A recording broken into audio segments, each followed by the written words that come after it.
प्रमोद शर्मा जी, अगला सवाल मैं आपके पास लेकर आ रही हूँ। देखिए, सीबीएसई की तरफ से कहा जा रहा है कि 5 से 7 हजार सेंटर्स हमने तैयार किए हैं और कड़ाई से नियमों का पालन होगा।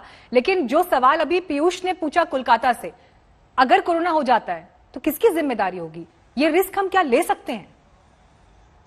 बिल्कुल बिल्कुल एकदम सही है ये सवाल जहन में आना। जैसा अभी बात हो रही है कि इसको दो भागों में बांट लें। एक तो क्लास 10 जिसमें आपने कहा कि 18 लाख बच्चे क्लास 10 का इम्तिहान देंगे और क्लास 12 के 12 लाख।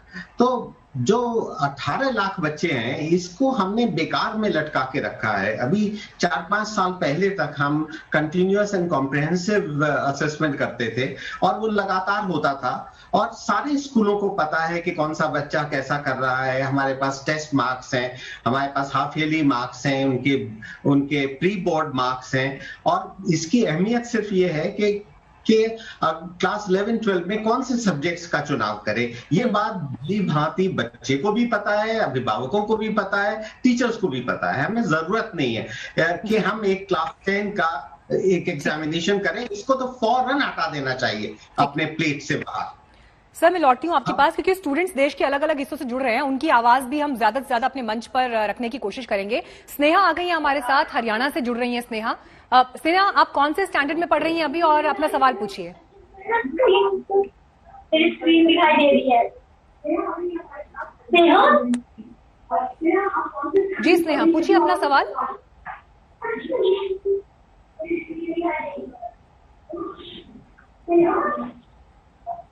स्नेहा, अपना सवाल पूछिए और अगर आपके घर में टीवी चल रहा है शायद उसका वॉल्यूम भी अगर आप थोड़ा कम कर देंगे तो ठीक है।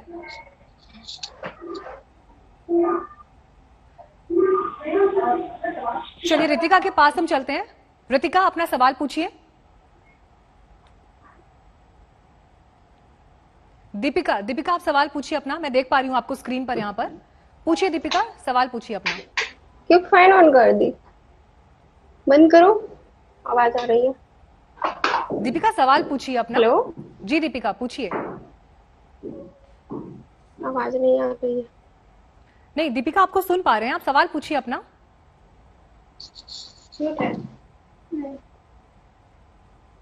नहीं। चलिए फिर हम ये सवाल बीच में हम आगे भी लेते रहेंगे। हमारे साथ डॉक्टर संजीव बगाई भी इस वक्त मौजूद हैं। डॉक्टर साहब, जो परिस्थितियां हम देख रहे हैं, 1,70,000 प्लस केसेस कल के दिन में सामने आए थे। ये अब तक का कोरोना का सबसे बड़ा नंबर है और यही वजह है कि सभी परिस्थितियों पर नई रणनीति तैयार करने की कोशिश चल रही है। बीते साल में और अब के साल में कोरोना की जो लहर है, आप क्या अंतर इसमें देख रहे हैं? Good afternoon.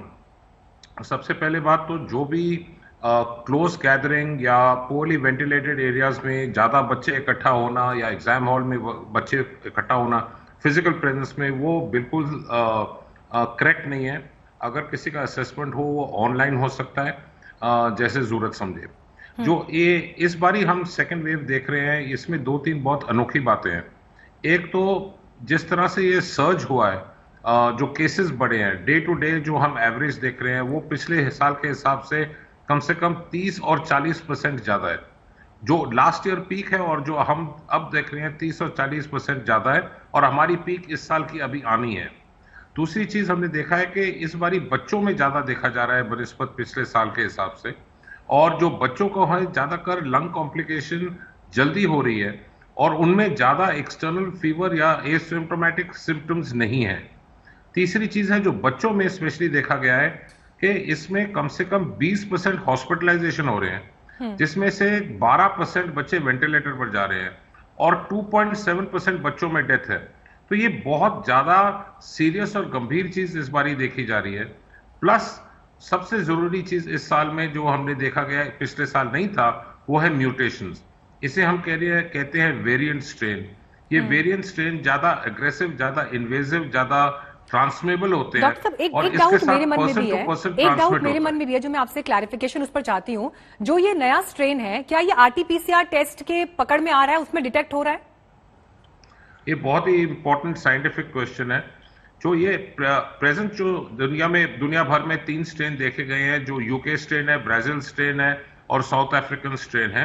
ज्यादातर ये 80 to 90% ये RT-PCR में डायग्नोस हो सकते हैं। ओके। बट इसमें जो स्ट्रक्चरल चेंज होता है इस वायरस में, म्यूटेशन में, एक तो ये टेस्ट को एस्केप कर सकता है, यानी ट्रिक कर सकता है, ये वैक्सीन को ट्रिक कर सकता है, एंड ये हमारी जो इम्यूनिटी है उसको बिल्कुल डिसफंक्शनल कर सकता है। तो इसमें कोई दो राय नहीं है कि इस बारी जो देखा जा रहा है ये स्टॉर्म नहीं, ये टेम्पेस्ट है, ये बहुत ज्यादा एग्रेसिव सीरियस क्राइसिस सिचुएशन है। जो भी super spreader events, close gatherings, congregation बिल्कुल नहीं हो